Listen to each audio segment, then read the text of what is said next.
스가랴서 9장 9절 말씀 대독합니다. 시온에 따라 크게 기뻐할지어다. 예루살렘에 따라 즐거이 부를지어다. 보라, 내 왕이 내게 임하시나니 그는 공의로우시며 구원을 베푸시며 겸손하여서 나귀를 타시나니 나귀의 작은 것 곧 나귀 새끼니라. 아멘. 아멘. 특별히 사복음서를 보면요, 어떤 내용은 다 기록이 되어 있고 또 어떤 사건은 다 기록이 되어 있지 않고 어떤 복음서에는 기록이 되어 있는데 또 어떤 곳에는 기록이 되어 있지 않는 그런 사건들도 있습니다. 그런데 나귀 새끼를 타고 입성하신 이 사건은 사복음서 모두에 기록이 되어 있습니다. 그렇다면 사복음서 모두에 기록이 되어 있다면 중요한 것 아니겠습니까? 중요하기 때문에 마태, 마가, 누가, 요한복음 이 사복음서 모두에 기록이 되었을 것이다. 그런데 이 나귀 새끼를 타고 입성하는 것이 뭐가 중요해서 사복음서 모두에 기록이 되어 있을까? 몇 가지 말씀을 통하여 은혜를 나누고자 합니다. 이 첫째는 구약의 예언이 성취되었다는 것을 강조하는 것이죠. 여러분, 구약의 예언들은 다 성취가 되었고 앞으로도 성취가 되어 있을 것입니다.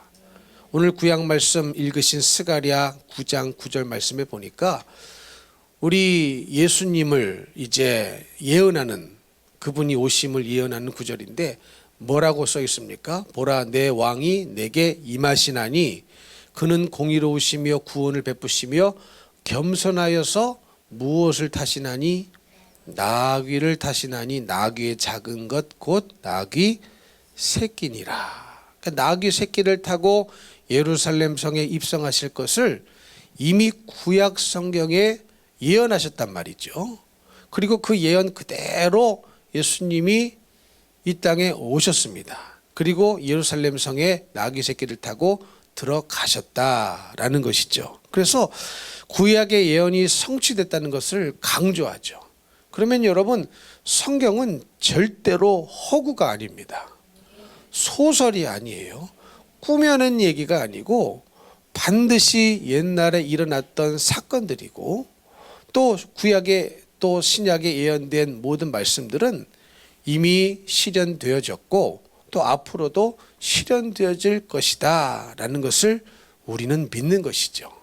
그래서 여러분, 우리는 반드시 성경은 허구가 아니다, 가짜가 아니다, 진실이다, 사실을 기록하고 있다라는 것을 잊지 말아야 우리에게 믿음이 될 것입니다. 그러면 여러분, 예수님께서 이 땅에 2000년 전에 오신 것이 사실이죠. 스가랴 예언 그대로 나귀 타고 나귀 새끼 타시고 예루살렘 성에 입성하신 것도 사실이죠. 그리고 십자가에 죽으신 것도 사실이고 부활하신 것도 사실이라면 이제 예수님이 이 땅에 재림하실 것도 분명한 사실이다. 우리는 이것을 믿는 것입니다. 이미 예수님이 예루살렘에 입성하시고 죽으시고 부활하신 것은 끝난 사건입니다. 그러나 앞으로 한 가지 아직 이루어지지 않은 예언이 있다면 그것은 예수님이 이 땅에 재림하시는 사건인 거거든요. 그러나 이전까지 모든 사건들이 실제로 이루어졌다면 예수님의 재림도 반드시 이루어질 것을 우리는 믿어야 합니다. 근데 안타깝게도 뭐 재림 또 마지막 때 이런 얘기를 누가 많이 사용하느냐? 이단들이 이런 얘기를 많이 했습니다. 그래서 마치 재림 얘기를 하면 재림의 신앙을 가져야 된다라고 말하면 이단들이 많이 써먹었던 말씀이기 때문에 부담감을 가지고 또 마음에 거부감을 일으키는 사람도 있습니다. 그러나 여러분, 재림의 신앙을 갖는 것이야말로 건강한 신앙이에요. 왜냐하면 그것은 하나님의 약속이고 말씀이기 때문에 그렇습니다. 그래서 우리는 건강한 신앙인이 되어야 한다면 어떤 생각을 가지고 살아야 되느냐? 예수님이 반드시 이 땅에 다시 오실 것이라는 믿음으로 살아야 됩니다. 아무 생각 없이 사는 사람 있어요. 교회는 다닌 지 오래되었지만 예수님이 재림하실 것이라는 것에 대한 생각이 전혀 없이 살아가는 사람들도 상당히 많습니다. 그것은 건강한 신앙인이 절대 아닙니다. 우리는 재림의 신앙을 가져야 돼요. 언제 예수님이 다시 오실지는 아무도 모른다고 했기 때문에 그 날짜를 연구하고 날짜를 셀 필요는 전혀 없습니다. 근데 이단들이 그 짓을 한단 말이에요. 언제 예수님이 올 것이다. 뭐 2027년도에 예수님이 올 것이다. 옛날에는 1992년도였습니까? 10월 28일에 예수님이 온다고 그랬어요. 근데 오셨습니까? 안 오셨습니까? 안 오셨습니다. 그랬더니 뭐 연착이 됐답니다. 뭐 예수님이 완행열차 타고 오는 것도 아니고 연착이 됐다고 그러단 말이죠. 그건 다 가짜요. 다 마귀의 미혹입니다. 언제 오실지는 아버지밖에 모른다고 했습니다. 모르는 거예요. 그러나 우리가 한 가지 분명하게 알아야 될 사실은 예수님은 반드시 재림하신다는 사실입니다. 그래서 여러분, 재림의 신앙을 갖는 것은 굉장히 중요하고 굉장히 건강한 신앙인데, 마치 재림을 기다리고 재림을 얘기하면 이상한 것처럼 취급받는 시대가 되었음이 참으로 안타까운 현실인 것이죠. 그러면 여러분, 예수님이 이 땅에 다시 재림하실 때는 누구를 부르러 오십니까? 신랑 되신 예수님이 이 땅에 오실 때 누구를 부르러 오십니까? 신부를 부르러 오시는 거예요. 창녀를 부르러 오는 것이 아니라 거룩한 신부를 부르러 오시는 것입니다. 여러분, 결혼식 해보신 분이나 결혼식장에 가보신 분은 아시겠지만 결혼식장의 신부가 무슨 색 드레스를 입던가요? 하얀색 드레스를 입고 입장을 하더라고요. 왜 그렇습니까? 신부는 거룩하다는 거예요. 순결하다는 거예요. 예수님도 마찬가지예요. 신랑 되신 예수님이 이제 언제일 줄은 알 수 없으나 이 땅에 공중 재림하실 날이 반드시 올 텐데, 신부의 믿음이 있는 사람만 들림을 받고 공중에서 주님을 맞이하게 되는 것이거든요. 그러려면 반드시 신부의 믿음이 있어야 됩니다. 거룩해야 됩니다. 죄를 이겨야 되고 죄를 회개해야 된답니다. 회개해야 하는 거예요. 여러분, 지금 성전을 건축하면서 가장 큰 기도의 제목이 뭔 줄 아십니까? 성전은 아주 깨끗하게, 아주 이쁘게, 아름답게 이렇게 이제 건설이 될 텐데, 제 속에 있는 간절한 기도의 제목이 뭔 줄 아십니까? 건물은 새 건데 우리가 옛 죄악, 옛 성품, 옛 성질, 이것을 그대로 가지고 그곳에 또 입당하게 될까봐 이게 간절한 기도의 제목입니다. 기도 제목이 그거예요. 여러분도 제가 기도 제목 나눌 때마다 그 기도 제목 듣고 계시죠? 건물은 새 거가 됐어요. 너무 아름다워졌어요. 모든 것도 다 새 거가 됐는데 정작 그 속에서 들어가서 예배를 드려야 할 우리들이 바뀌지 않았다면, 새 것이 안 된다면, 그 옛 자아 그대로 가지고 들어가고 옛 죄악들 그대로 가지고 들어가고 옛 못된 성품, 못된 성질을 그대로 가지고 들어간다면, 여러분, 새 성전을 짓는 의미가 뭐가 있겠습니까? 뭐가 있겠어요? 여러분, 성전이, 건물이 새 거인 것보다 우리 하나님은 우리 인간이 새 것이 되는 것을 훨씬 더 기뻐하시거든요. 믿으십니까? 성전만 그럴듯하면 뭐 하겠습니까? 여러분, 그래서요, 이스라엘 백성들이 지었던 성전들이 다 무너진 거예요. 무너진 거예요. 솔로몬의 성전 얼마나 잘 지었습니까? 얼마나 돈 많이 들여서 얼마나 보석, 금으로 장식하고 잘 지었습니까? 그 다음에 성전, 스룹바벨 성전 얼마나 잘 지었습니까? 그 다음에 또 이제 신약시대에 와서 헤롯 왕의 성전, 근데 다 어떻게 됐어요? 무너져 버렸어요. 무너져 버렸어요. 그러면 우리는 여기서 뭘 알아야 됩니까? 성전 건물 자체가 중요한 게 아니라 그곳에 들어가서 예배를 드리는 사람이 중요한 것이거든요. 근데 정작 그 사람은 건물은 새 거인데 그 속에 들어가서 예배를 드리는 사람이 안 바뀌었다. 옛 자아 그대로다, 옛 성품 그대로다, 옛 죄악 그대로다 라고 한다면 이것은 심각한 주님의 마음을 아프시게 하는 일이 될 것입니다. 그래서 여러분, 우리는요 지금 이 순간 이 시간 건물이 지어지기 전에 무엇을 위하여 간절히 기도해야 되느냐, 내가 먼저 하나님의 성령을 모실 수 있는 거룩한 성전이 되게 하여 주시옵소서. 이렇게 기도를 하셔야 됩니다. 그러려면 뭘 하셔야 돼요? 죄에 대한 깊은 슬픔을 가지고 인정하고 회개를 해야 됩니다. 이해가 되십니까? 지금 이 시간은 그런 시간이에요. 그래서 사실은요 매 날마다가 고난주간이고 날마다가 부활주일이 되어야 됩니다.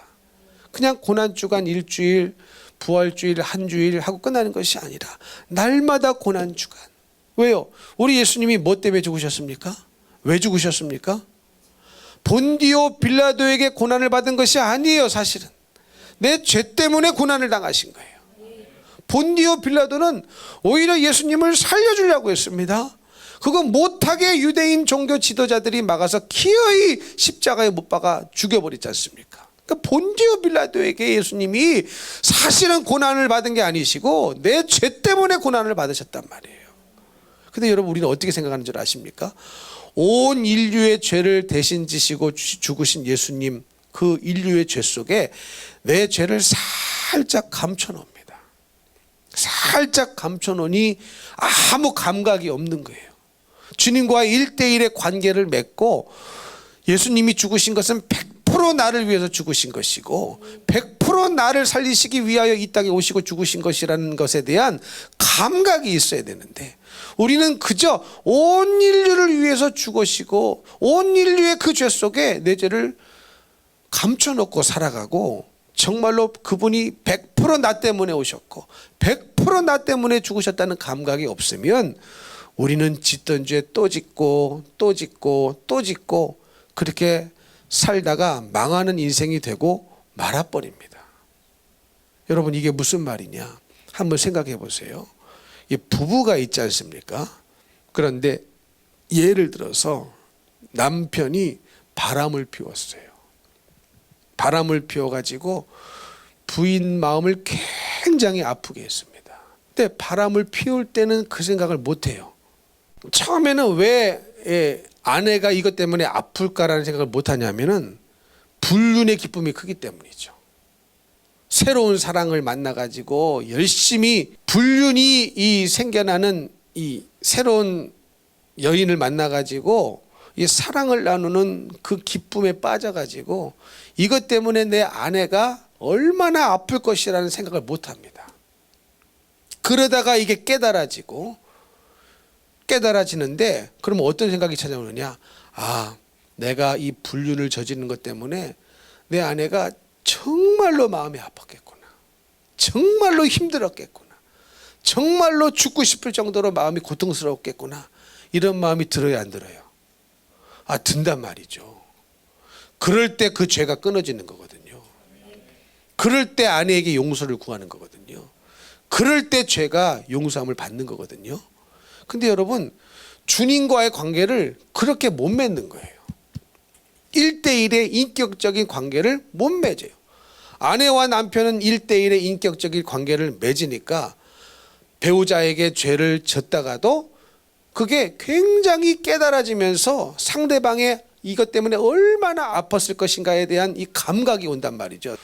그래가지고 이게 1대1의 관계, 인격적인 관계를 맺고 있기 때문에 어느 순간 이 아픔이 내 죄 때문에 내 배우자가 얼마나 아팠을 것인가에 대한 감각이 이게 살아나거든요. 근데 희한하게 예수님을 향하여서는 그런 감각이 없는 분들이 많아요. 그럼 이것은 무슨 뜻이겠습니까? 우리 예수님과 1대1의 인격적인 관계를 맺지를 않는 거예요. 그러니까 열심히 매일매일 수많은 죄를 저지르면서도 그 죄 때문에 주님이, 내 죄 때문에 주님이 얼마나 마음이 아프실 것인가에 대한 감각 자체가 없는 채 교회를 다니는 분들이 너무너무 많아요. 너무너무 많아요. 정말로. 이해가 되십니까? 사람하고는 그렇게 생각을 해요. 내 배우자에게를 향하여서는 그런 생각이 들어요. 왜? 1대1의 인격적인 관계를 맺으면서 여지까지 살아왔기 때문에 그 감각이 있어요. 그러나 여러분 한번 솔직히 한번 대답해 보세요. 이 죄 때문에, 내가 지은 이 죄 때문에 주님이 얼마나 고통스러우실까? 주님이 얼마나 아프실까? 그 아프실까가 얼마나 이 감각이 느껴져서 그것 때문에 내가 고통스러운 적이 있으십니까? 그것 때문에 내 마음이 아픈 적이 있냐는 거예요. 지금 무슨 말씀을 드리고 있는지 이해가 되시죠? 사람끼리는 그게 돼요. 사람끼리는 이 관계를 맺는단 말이죠. 내가 내 아내에게, 내 남편에게 잘못을 저질렀어. 그때는 그냥 모르는 채 지나갔는데 이게 깨달아지는 날이 온단 말이죠. 내 이것 때문에 내 배우자가 그렇게 힘들었겠구나. 그렇게 아팠겠구나. 그렇게 고통스러웠겠구나. 이게 깨달아지는 날이 온단 말이죠. 그래서 용서를 구하고 다시는 그 짓을 안 하고 이렇게 되는 거거든요. 근데 여러분, 예수님은 우리 죄 때문에 죽으셨거든요. 그렇기 때문에 죄 때문에 십자가에 못 박아 죽으셨기 때문에 우리가 죄를 또 저지르면 예수님을 또 십자가에 못 박아 죽이는 것처럼 우리 주님은 고통스러운 거거든요. 이해가 되십니까? 근데 한번 생각해 보세요. 주님을 향하여서는 전혀 그런 감각이 없는 분들이 많아요.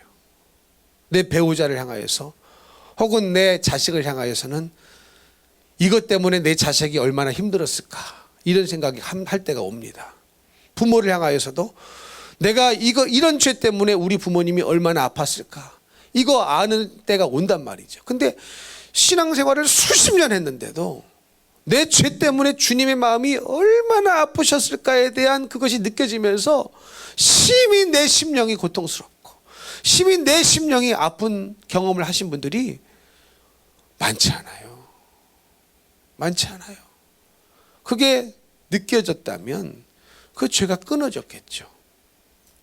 그게 깨달아졌다면 그 죄가 끊어졌겠죠. 왜요? 그 죄 때문에 예수님이 십자가에 죽으신 거거든요. 그 죄를 대신 짊어지시고 예수님이 십자가에 못 박혀 죽으신 거거든요. 근데 우리는 수많은 죄를 지속적으로 반복적으로 주님을 죽게 만든 그 죄를 매일 짓고 있으면서도 이 죄 때문에 주님이 얼마나 아프셨을까에 대한 이 감각을 한 번도 느껴보지 못한 사람이 교회 안에 너무 많은 거예요. 너무 많은 거예요. 그러니 죄가 안 끊어지는 거예요. 그러니 날마다 예수님은 십자가에 다시 못을 박는 것이고, 그러니 신앙생활을 제대로 못하는 것이고, 여전히 중심이 내 아픈 거, 내 사정, 내 형편만 알아달라고 그런 기도만 쏟아내는 것입니다. 여러분, 그래서요, 사람도요 어떻습니까? 인간관계에 있어서도 저 사람은 참 성숙한 사람이야 이렇게 평가가 되는 사람이 있고, 저 사람은 참 나이 헛먹었어 이렇게 평가가 되는 사람이 있단 말이죠. 그러면 그거 왜 그런 겁니까? 무슨 기준을 가지고 저 사람은 참 성숙했구나, 나이도 어린데, 근데 저 사람은 나이는 먹었는데 참 나이 헛먹었구나, 이런 생각이 왜 들으세요? 기준이 뭡니까? 인간 사회에서 말하는 거예요. 오직 자기 생각만 하고 남을 향한 배려가 없는 사람, 그 사람은 나이 헛먹었구나 이 평가를 합니다. 그러나 나이는 젊은데 배려를 잘하는 사람, 남 생각 잘해주는 사람, 성숙하구나. 여러분, 우리는 이렇게 평가를 합니다. 여러분, 신앙도 마찬가지예요. 신앙은요, 나만을 생각하는 사람은 절대로 신앙생활 못합니다. 누구 생각을 해야 돼요? 누구 마음을 생각하셔야 돼요? 주님 마음이 어떠실까를 생각해 봐야 돼요. 나는 쉽게 짓는 이 죄인데, 나는 쉽게 빠져먹는 이 주일 성수인데, 나는 쉽게 생각하고 짓는 이 죄인데, 나는 쉽게 생각하고 짓는 이 거짓말인데, 나는 쉽게 생각하고 짓는 이 수많은 죄들 때문에 우리 예수님 마음이 얼마나 아프실까, 얼마나 고통스러울까, 이 생각을 할 수 있어야 성숙한 그리스도인이 됩니다. 그러면 내가 짓는 죄 때문에 예수님은 왜 아파하시겠습니까? 천국에 못 올까 봐, 천국에서 못 만날까 봐. 여러분, 그거 아닙니까? 여러분 그거 아니에요? 천국에서 만나야 되는데 천국에서 나랑 꼭 만나게 해주시고 싶어서 2000년 전에 오셔서 내 죄를 대신 짊어지시고 십자가에 죽으셨는데 여전히 그것을 깨닫지 못하고 여전히 죄를 열심히 지어가면서 그 죄 때문에 주님이 당하시는 고통을 전혀 인지하지 못하고 무지한 채 무감각하게 살아가는 이들의 운명을 보니까 예수님이 얼마나 고통스러우시겠느냐. 그리고 내 죄 때문에 고통스러워하시는 그 예수님의 고통이 내 안에 그대로 전이가 될 때에 여러분 그 사람은요 신앙생활 하지 말라고 해도 할 사람입니다. 기도하지 말라고 해도 기도할 사람이에요. 예배드리지 말라고 해도 예배를 어떠한 상황과 환경 속에서도 드릴 사람으로 변화를 받는 것입니다. 근데 우리는 어떻습니까? 정말로 그 생각을 단 한 번이라도 하신 적이 있나요? 우리는 그냥 내 생각에 빠져 살아요. 내가 내 머릿속에 들어오는 생각이 다 옳은 것처럼 착각하며 삽니다. 그래서 나는 이렇게 살 수밖에 없는 정당성을 날마다 주장하며 살지만 사실은 그 생각 때문에 주님이 아프시고 그 행동 때문에 주님이 아프시고 그 죄 때문에 오늘도 얼마나 우리는 주님의 마음을 무너뜨리고 있는 죄인인가에 대한 철저한 죄에 대한 감각이 있어야 그 감각에 비례해서 우리는 하나님의 크신 은혜를 경험할 수가 있는 겁니다. 이해가 되십니까? 아무리 예수님이 날 위하여 십자가에 죽으셨다는 객관적 사실이 존재한다 할지라도 이 사실이 객관적 사실이 나에게 주관적인 경험으로 다가오지 않으면 우리는요 아무 일도 안 일어나요. 천국 못 갑니다. 천국에 못 갑니다. 이해가 되십니까? 다시 말씀드립니다. 우리는요 인간관계 속에서는요 부모도 자식에게 고통을 주는 부모 얼마나 많습니까? 철없을 때는 모르죠. 내 행동 때문에 내 언어 때문에 자식이 이렇게 망가졌구나 이렇게 아팠구나 몰라요. 그러나 철이 들면 어느 순간 이게 깨달아지면서 이것 때문에 내 자식이 아팠을 그 고통이 내 안에 그대로 전이되면서 내가 아프더라고요. 고통스럽더라고요. 무슨 말씀인지 이해가 되십니까? 아내를 향하여 남편을 향하여서도 마찬가지예요. 아내를 향하여서도 몰랐다가 철없을 때는 몰랐다가 내가 철없을 때 했던 그 말들 철없을 때 했던 행동들 때문에 이 아내가 얼마나 고통스럽고 아팠을까가 어느 순간 깨달아지는 날이 옵니다. 그 고통이 내 안에 그대로 전이가 되면서 내 마음이 아플 때가 와요. 근데 이것을 주님을 향하여 느껴봤냐는 거예요. 주님을 향하여 느껴보신 적이 단 한 번이라도 있냐고 묻고 싶은 겁니다. 여러분 이런 마음을 단 한 번도 예수님의 고통이 내 안에 그대로 전이가 돼서 예수님이 느꼈을 그 고통이 단 한 번도 나에게 느껴지지 못했다면 죄송합니다. 천국은 아직 멀었어요. 믿음이 아니에요. 왜? 안 믿어지는 거거든요. 사람은 믿어지죠. 옆에 있는 사람 다 보이니까 믿어지시죠. 만져지니까 믿어지시죠. 주님은 안 보여요. 만질 수도 없어요. 오직 말씀을 통하여 우리에게 계시해 주시고 나타나실 뿐입니다. 근데 그분이 안 믿어져요. 그러니까 그분이 안 믿어지니까 그분이 인격적으로 만나지지가 않는 거예요. 인격적으로 만나지지가 않으니까 그분이 내 죄 때문에 죽으셨다는 그 이론은 아는데 성경에 써 있으니까 이론은 아는데 가슴으로 마음으로는 전혀 감각이 없는 겁니다. 전혀 감각이 없는 거예요. 제가요 첫 아이를 참 키우는데 많은 실수가 있더라고요. 왜냐하면 제가 처음 나와서 키는 거거든요. 뭐 그 전에 몇 명 나와서 좀 훈련을 받았으면 좋은데 그게 아니고 이제 나도 처음 나온 아이니까 이게 둘째 셋째로 가는 것보다 첫 아이에 대한 그런 실수라든가 뭐 그런 것들이 저 안에 있었습니다. 근데 어느 날 아버지 입장에서만 막 생각을 하면서 아들을 이제 다루다가 이제 아들이 어떤 말을 하면서 그 아들이 자라면서 이 갖게 가질 수 있었던 그 아픔들이 제 안에 느껴질 때가 왔었어요. 그 아들의 어떤 말을 통해서, 어떤 것을 통해서 그때 처음 그 마음이 찾아왔어요. 야, 이것 때문에 우리 아들이 굉장히 아팠겠구나. 굉장히 마음이 고통스러웠겠구나. 그 심정이 제 안에 처음 찾아 들어왔던 순간이 있었습니다. 필리핀에 살 때였어요. 근데 정말로 마음이 아프더라고요. 그 아이가 갖고 있었을 그 고통이 내 안에 그대로 전이가 되면서 내가 아픈 거예요. 내가 고통스러운 거예요. 이것 때문에 얘가 아팠을 것을 생각하니까 내가 고통스러운 거예요. 무슨 말씀인지 이해가 되시죠?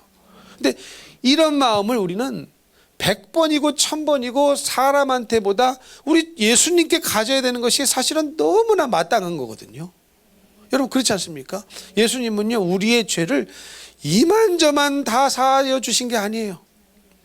우리의 모든 죄 하나부터 10까지 모든 죄를 우리 예수님이 다 짊어지시고 십자가에 모든 고통 당하시고 죽으셨다면 그 고통이 여러분 어떤 인간이 당하는 고통에 비할 수 있겠습니까? 어떤 나를 아무리 사랑해 주는 사람이 있다 할지라도 그 사람이 당하는 고통에 비할 수가 있겠습니까? 비교도 안 되는 고통인데 우리는 너무나 이 고통이 주님이 당하신 고통에는 너무나 무감각하죠. 너무나 신경을 안 쓰죠. 너무나 마음이 없는 거죠. 그래서 짓던 죄를 또 담대하게 또 짓는 겁니다. 또 짓는 거예요. 상대방이 나 때문에 당했을 그 고통이 그대로 나에게서 전이가 돼서요. 그 고통이 나에게 느껴지면 다음부터 그거 못합니다. 굉장히 조심합니다. 왜? 또 아플까봐. 또 아플까봐. 또 어려워질까봐. 이게 고통스러워서. 그래서 죄가 끊어지는 거거든요. 근데 왜 죄가 안 끊어져요? 왜 죄가 안 끊어집니까? 주님을 향하여서는 단 한 번도 그런 고통을 느껴본 적이 없는 거예요. 느껴본 적이 없는 거예요. 영상을 통해서 우리 예수님 십자가에 가기 전까지 그렇게 모질게 채찍에 맞는 장면을 보면서도 그냥 그때뿐인 거예요. 그냥 그때뿐인 거예요. 그 고통이 나 때문에 당하는 고통이구나. 온 인류의 죄를 지고 그 고통을 당하신 것은 맞지만 나의 입장에서 보면 100% 나 때문에 당하신 고통이거든요. 100%, 1000%, 10,000% 오직 나 하나 때문에 당하신 고통이라는 것이 이게 느껴져야, 이게 믿어져야 나 때문에 이렇게 주님이 십자가에 매맞고 십자가에 못 박혀 죽으셨구나, 고난을 당하셨구나, 이게 느껴져야, 이게 고통스럽게 내 안에 느껴져야 그 죄 때문에 더 이상 주님을 고통스럽게 하질 마음이 내 안에 드는 것 아니겠습니까? 그래서 죄가 끊어지는 거거든요. 그래서 죄가 끊어지는 거거든요. 내 죄 때문에 이렇게 고통스러웠던 예수님의 마음이 내 안에 그대로 전이가 되면서 그 고통이 나의 고통이 됩니다. 그 고통이 나의 고통이 돼요. 여러분 한번 생각해 보십시오. 하나님 아버지께서 왜 하나밖에 없는 아가페 사랑으로 사랑하는 아들을 죽이실 생각을 하셨을까? 그러지 않으면 우리 인간이 지옥에서 당해야 할 고통이 아버지 하나님의 고통으로 그대로 느껴졌기 때문이 아닐까요? 이해가 되십니까? 하나밖에 없는 아들을 죽이지 않으면, 그 피로 우리의 죄를 씻어주시지 않으면 지옥에 갈 수밖에 없는 우리 인간들이 지옥에서 당해야 할 그 고통이 아버지 하나님께 그대로 느껴지셨기 때문이 아니겠냐는 겁니다. 그래서 하나밖에 없는 아들을 이 세상에 보내셔서 모진 고난 고통 다 당하고 죽게 만드시고 우리를 살려주신 거예요. 살려주신 거예요. 여러분, 그 주님의 심정, 아버지 하나님의 크신 사랑, 이제는요 성숙한 자가 되어서 주님 심정을 좀 헤아려 볼 때가 되고도 남았어요. 되고도 남았어요. 나이는 먹었는데 교회 다니는 세월은 긴데 아직도 내 중심적으로 나만 알아달라고, 내 마음만 알아달라고, 기도의 제목도 다 내 중심인 세월을 도대체 우리는 언제까지 보내야 되겠느냐, 언제까지 살아야 되느냐. 자식을 대할 때도 여러분 보십시오. 우리는 자식 머리 크면은 내 마음대로 못한다고 그 뒤에 다 숨어버리죠. 더 이상 아무것도 안 해요. 기도? 정말로 눈물비려 합니까? 신용만 하지? 그래서 응답이 없는 거거든요. 여러분, 진실한 눈물의 기도는 왜 하나님이 응답을 안 하십니까? 사실은 그게 별로 중요한 게 아니에요. 세상에서 성공하는 게 훨씬 더 중요하지. 그렇지 않습니까? 여러분, 근데 이 생각을 해보십시오. 교회를 안 나와, 예수를 안 믿어, 이 모습을 바라보시는, 지옥을 향하여 가는 이 영혼을 바라보시는 아버지 하나님의 고통이 내 안에 느껴지기 때문에 내 자식도 세상에서 성공하는 것이 중요한 게 아니다, 예수 믿는 것이 중요하다, 이렇게 가르치지 않겠냐는 거예요. 그것도요, 우리를 바라보시는, 내 자식을 바라보시는 아버지 하나님의 고통이 느껴져야 그 말을 할 수 있는 것이고 그 일을 할 수 있는 거거든요. 근데 내 자식이니까 그냥 내 눈으로 바라보는 거예요. 내 눈으로 바라보니 세상에서 성공하는 게 훨씬 더 좋지, 비록 교회를 안 나와도. 근데 우리 주님은요, 세상에서 성공하는 게 중요한 게 아니에요. 천국 가는 게 중요한 거예요. 믿으십니까? 천국 가는 게 중요한 거예요. 그러니 그 주님의 심정이 내 안에 와야 내 자식에게도 그렇게 가르칠 것 아니겠습니까? 그러니까 여러분, 모든 게 만사가요, 주님의 심정이 내 안에 오질 못하면 신앙생활 자체를 못합니다. 말 한마디, 행동 하나 틀리게 돼요. 못합니다. 그 주님의 심정이 와야 내 자식도 신앙으로 아주 사생 결단을 내는 한이 있어도요, 주님께로 이끌어 줘야 되겠다는 말을 할 수가 있는 거예요. 그 에너지를 쓸 수 있는 거예요. 이해가 되십니까? 근데 뭐 싸우기 싫다, 싸우기 좋아하는 사람 누가 있어요? 싸우기 좋아하는 사람 누가 있어요?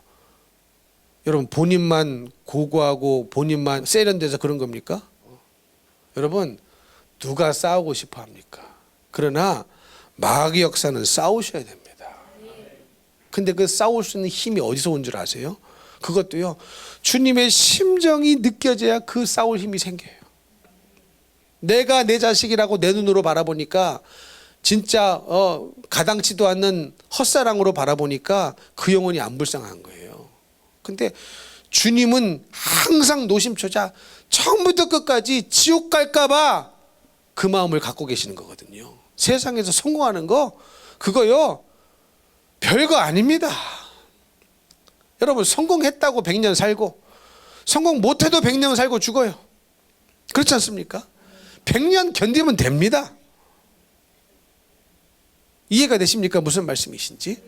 부자로 살아도 100년이요, 거지로 살아도 100년인 거예요. 근데 하나님이 그게 뭐가 중요하시겠냐고. 영원이라는 시간에 천국 가는 게 중요하고 영원이라는 시간에 지옥불에 안 떨어지는 게 중요해가지고 우리 주님은 항상 그 마음으로 나도 보고 계시고 내 자식도 보고 계시고 내 부모도 보고 계시고 다 그 마음으로 보고 계신 거거든요. 근데 그 심정이 내 안에 와야 영적인 전쟁을 치를 수 있는, 싸울 수 있는 힘도 주님의 심정 속에서 나오는 거거든요. 근데 그 심정이 내 안에 부딪혀 오지 않으면 싸울 힘도 없어요. 우리는요, 그럴 능력이 없습니다. 그럴 힘이 없는 자들이에요. 그래서 여러분, 그 마음 달라고 기도하는 것 아니겠습니까? 이것 주세요, 돈 주세요, 집 주세요, 좋은 학교 주세요, 좋은 직장 주세요. 저는요, 솔직히 살면서 이런 기도를 단 한 번도 해본 적이 없어요. 지금도 안 합니다. 안 하는 게 아니라 못 해요. 그런 기도의 제목들이 입술에서 나와지질 않아요. 항상 기도의 제목은 주님 심정 다 알게 해주세요. 주님 더 사랑하게 해주세요. 이런 기도밖에 안 나옵니다. 내가 주님 심정을 알아야 영혼들도 그런 마음으로 기도하고 대할 것이고, 주님의 사랑을 알아야 그런 마음으로 나도 보고 영혼들도 볼 수 있지 않겠습니까? 그래서 사랑하는 성도 여러분, 정말로 정말로 주님 심정 알아야 됩니다. 그게 힘이고 그게 능력이고, 그럴 때 내 생각이 완전히 바뀌어져 버려요. 육신의 생각이 자리 잡을 공간이 없습니다. 틈이 없는 겁니다. 그런가 하면 나귀 새끼를 타고 입성하신 이 사건을 모두 기록한 것은 예수님은 겸손의 왕이심을 강조하고 있습니다. 여러분, 오늘 말씀에도 보니까 겸손하여서 나귀를 타시나니 나귀의 작은 것 곧 나귀 새끼니라, 이렇게 말씀하셨죠. 그 정도 백성들이 환호하고 그 정도 사람들이 따르면 나귀 새끼가 뭡니까? 커다랗고 훌륭하고 멋있는 튼튼한 키 큰 전쟁말을 타고 입상하시고 싶지. 여러분, 그렇지 않습니까? 그렇지 않습니까? 사람들도 그래요. 요즘은 말을 타고 다니지 않으니까. 사람들 어때요? 조금만 능력이 있으면 비싼 차, 좋은 차, 큰 차 타기를 원하시더라고요. 여러분, 겸손하여서 나귀를 탔다. 그런데 이 겸손이라는 것은 우리 사회생활하는 사람들이 생각하는 그런 겸손이 아니고, 성경에 나오는 겸손은 뭡니까? 하나님의 말씀, 하나님의 명령, 하나님의 뜻에 전적으로 순종하는 것을 겸손이라고 말하는 거예요. 믿으십니까? 그래서 우리 예수님이 구약에 하나님이 이미 말씀을 통하여 예언하신 그대로 하나도 바꾸지 않고 하나님의 말씀 따라, 명령 따라, 그 뜻을 따라 나귀의 새끼를 타고 입성하신 것입니다. 여러분, 우리도 겸손한 자가 되어야 돼요. 이 겸손이라는 것은 그냥 뭐 자신을 낮추고 이런 게 아니라, 하나님 말씀이라면, 하나님의 명령이라면, 하나님의 뜻이라면 나는 거절할 의사가 전혀 없습니다. 그 말씀에 순종하겠습니다. 하나님의 말씀을 향한 겸손이 되어야 되고, 하나님의 뜻을 향한 겸손이 되어야 되고, 하나님의 명령을 향한 겸손이 되어야 되는 거예요. 그래서 여러분, 겸손한 자가 갈 수 있는 곳이 천국이에요. 교만한 자가 가는 것이 지옥입니다. 그래서 겸손은 영적인 능력이지 인간의 성품을 지금 말하고 있는 것이 아닙니다. 영적인 성품, 영적인 능력인 거예요. 그래서 여러분, 천국 간 사람은요 다 겸손한 자예요. 인간적으로 뭐 이래도 흥 저래도 흥, 인간적으로 쉬운 사람을 말하는 게 아니라 하나님의 말씀에만 순종하는 사람, 하나님의 말씀이라면 거절할 의사가 전혀 없는 그 사람이 가는 곳이 천국이란 말이에요. 여러분, 천국 가면은 그래서 다 누가 모여 있느냐? 겸손한 자가 모여 있는 겁니다. 세상 사람들이 인정하는 그런 겸손이 아니라, 이 사람이 말해도 흥, 저 사람이 말해도 흥, 그런 겸손이 아니라 하나님의 말씀에 100% 순종하는 그 사람들이 가는 곳이 어디예요? 천국이라는 사실입니다. 그래서 여러분, 하나님의 말씀이라면 반드시 겸손히 순종을 하셔야 됩니다. 그게 믿음이고 그게 신앙인 거예요. 그거 위에 뭘 놓으면 그게 우상이 됩니다. 그래서 이번 주간도 계속 수요일 금요일 뭐에 대해서 말씀을 나눴습니까? 자기 감정이 우상인 사람. 여러분, 어때요? 자신의 감정이 하나님 말씀보다 더 위에 놓는 사람들이 사실은 상당히 많거든요. 하나님의 말씀이 뭐라고 해도 내 감정이 폭발하면 말씀이고 뭐고 없는 사람들 상당히 많습니다. 그럼 누가 위인 거예요? 무엇이 위인 거예요? 하나님의 말씀이 위에 있는 것이 아니라 자신의 감정이 위에 있는 거거든요. 그것은 절대로 겸손한 사람이 될 수가 없습니다. 이해가 되십니까? 우리 예수님 얼마나 겸손하셨는지, 하나님과 동등한 분이신데 그 명령을 받들어 이 땅에 인간이 되셨습니다. 인간이 되셨어요. 제가 가끔 말씀드리지만 이것은요, 사람이 개가 되는 것보다 비교할 수 없을 정도의 낮아짐이시요 순종인 거거든요. 요즘 개 좋아하시죠? 개 좋아하시죠? 개 좋아하시는 분들 있죠. 그래가지고 집에 가면은 가장 겨울에 따뜻한 곳에 누가 앉아 있느냐? 개님이 앉아 계셔요. 그리고 또 요즘 개 집을 얼마나 멋있게 짓고, 또 고양이도 집안에서 운동 못할까봐 별의별 거 다 설치하고 만들어 놨더라고요. 그런다 할지라도 아무개 집사님, 개가 되시는 게 어떠세요? 그렇게 개를 좋아하시면 개가 되시는 것은 어떻습니까? 그럼요, 싫어할 거예요. 삐질 거예요. 화낼 거예요. 목사님이 나더러 개가 되는 게 어떠냐고 했다고. 아니, 그렇게 사랑하는 개인데 왜 개가 되기를 싫어해? 근데 여러분, 인간이 개가 되는 것보다 신이 사람이 되는 거, 이게요, 비교할 수 없을 정도의 어려운 일이거든요. 그렇지 않습니까? 근데 그 말씀에 순종하실 정도의 겸손하심, 그 겸손이 우리를 살린 겁니다. 그 겸손이 예수님으로 하여금 스스로 십자가의 길을 걷게 하셨고, 그 겸손이 결국은 우리를 살려주신 거예요. 여러분도 마찬가지입니다. 우리도 하나님 말씀에 순종해야 우리도 누군가를 살릴 수 있어요. 근데 우리는 그 사람에게 순종해야 누군가를 살릴 수 있다고 착각합니다. 아닙니다. 아닙니다. 어떠한 상황과 환경이 온다 할지라도 하나님 말씀에 순종해야 나도 살고 누군가도 살릴 수가 있는 거예요. 아무리 핍박을 받아도, 아무리 어려운 일을 당하도, 아무리 고난을 당하고, 아무리 힘든 일을 겪어도 하나님 말씀에 순종해야 나도 살고 나에게 맡겨진 영혼들도 살릴 수가 있는 것입니다. 그래서 하나님 말씀을 향한 겸손이 우리에게 필요한 것이죠. 사랑하는 성도 여러분, 말씀을 마치려고 합니다. 이 죄에 대한 감각이 고난주간을 통하여 아주 살아나게 되시기를 축복합니다. 무슨 말이냐면 죄를 크게 여길 수가 있어야 된다는 거예요. 여러분, 회개도요 이래요. 옛날에 그냥 믿음 없을 때는 A라는 죄를 내가 졌다고 칩시다. A라는 죄를 졌는데 뭐 믿음 별반 신앙이 깊지 않았을 때는 그냥 그 죄 회개합니다 말하고 지나가 버려요.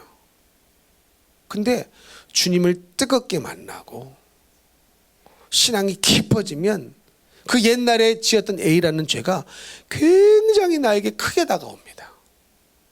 이 죄가 그렇게 적은 죄가 아니었구나. 내가 주님을 만나고 보니, 기도를 하고 보니 이 죄가 엄청나게 큰 죄였구나. 그래서 죄에 대해서 주님을 만나면 알수록, 주님께로 가까이 가면 가게 될수록 이 죄가 굉장히 크게 여겨집니다. 여러분, 그래서 끊어내는 거고, 그래서 회개하는 거거든요. 사도 바울도 보십시오. 처음에는 뭐라고 고백했어요? 내가 뭐라고 고백했어요? 사도들 중에 작은 자다. 그러다가 내가 모든 성도들 중에 가장 작은 자다. 그러다가 내가 죄인 중에 괴수라고 고백을 하지 않습니까? 근데 여러분, 이 모든 시간의 흐름 속에서 실제적으로 바울은 죄를 더 짓고 살았을까요? 죄를 더 이기고 살았을까요? 죄를 이기고 살았죠. 그렇지 않습니까? 다메섹 도상에서 예수님을 처음 만났던 그 순간보다 로마 감옥에서 순교하는 그 순간까지의 시간들을 점검해 봤을 때 죄를 더 이기고 주님을 더 사랑하고 죄를 더 안 짓고 살았을 거예요. 근데 희한하게도 죄를 향한 고백은 내가 더 죄인 중에 고백이 괴수라는 고백으로 바뀌어져 버렸습니다. 이게 이런 일이 일어나는 게 정상이라는 거예요. 주님을 만나면 만날수록, 빛 대신 주님 앞으로 더 가까이 가면 가까울수록 무슨 일이 일어나느냐? 똑같은 A라는 죄인데 예전에는 별 감각 없이 그냥 용서해 주세요, 그냥 회개합니다 하고 끝나버렸는데, 여러분, 주님을 만나게 되면, 주님과 가까워지면 이 죄가 너무 큰 죄였구나. 이게 죄가 크게 여겨집니다. 그래서 죄가 끊어지는 거예요. 네, 여러분, 우리 교회 와서 참 이 거짓말의 죄를 많이 설교했어요. 왜 그랬느냐? 슬쩍 거짓말을 하는데 그것을 거짓말이라고 생각 자체를 안 하더라고요. 그러면서 뭐 그런 거 갖고 그렇게 크게 여깁니까? 자기들끼리는 별일 아니야. 그래서 죄가 안 끊어지는 거였어요. 그 죄가 크게 여겨져야 되는데. 이해가 되십니까? 근데 뭐 그런 정도는 뭐 그렇게 할 수 있지. 슬쩍 그 위기만 모면하기 위해서 살짝 거짓말을 해놓고 어떻습니까? 나중에는 뭐 삼자 대면하고 하면 다 금방 밝혀질 것을 당장의 순간만 모면하기 위하여 슬쩍슬쩍 거짓말하는 교인들 많이 있었거든요. 그럼 얘기를 해주죠. 왜 얘기합니까? 그게 끊어져야 되니까. 그렇죠. 그 마귀의 역사가 떠나가야 되니까. 근데 그 죄를 작게 여기고 전혀 크게 받아들이지 않는 분들은 여전히 거짓말하고 여전히 나를 안 바꾸고 여전히 회개하지 못하여 결국은 잘못된 인생으로 가게 됩니다. 이해가 되십니까? 주님 앞으로 더 가까이 나가면 나갈수록 죄가 크게 다가와요. 주님의 내 죄 때문에 당하신 고난이 크게 다가옵니다. 그래서 그 죄를 끊고 또 끊고 또 회개하고 주님 심정이 내 안에 오니 내가 고통스러워서 더 이상 죄를 지을 수 없는 거룩한 상태로 나아가게 되는 것입니다. 이런 성도가 더욱더 많아지기를 위해서 저는 기도하고 있습니다. 여러분도 그것을 위해서 기도해 주시고 온 인류를 위해서 우리 예수님이 이 땅에 오신 것은 맞지만 100% 오롯이 나 때문에 이 땅에 오셨구나. 내 죄를 100% 지시고 죽으셨거나라는 이 죄에 대한 감각이 살아날 때에 하나님의 은혜에 대한 감각이 더욱더 크게 느껴지고 살아나게 될 줄로 믿습니다. 이런 믿음의 성도가 되셔서 죄를 이기고 승리하고 거룩한 신부로 준비되어져서 우리 예수님이 이 땅에 재림하실지 아무도 언제 재림하실지 아무도 알 수 없사오나 그때가 만약에 내가 살아있는 동안 예수님이 오신다면 거룩한 신부가 되어 공중에서 들림받아 공중에서 주님 만날 수 있는 믿음의 성도가 다 되시기를 예수님 이름으로 축복합니다. 축복합니다.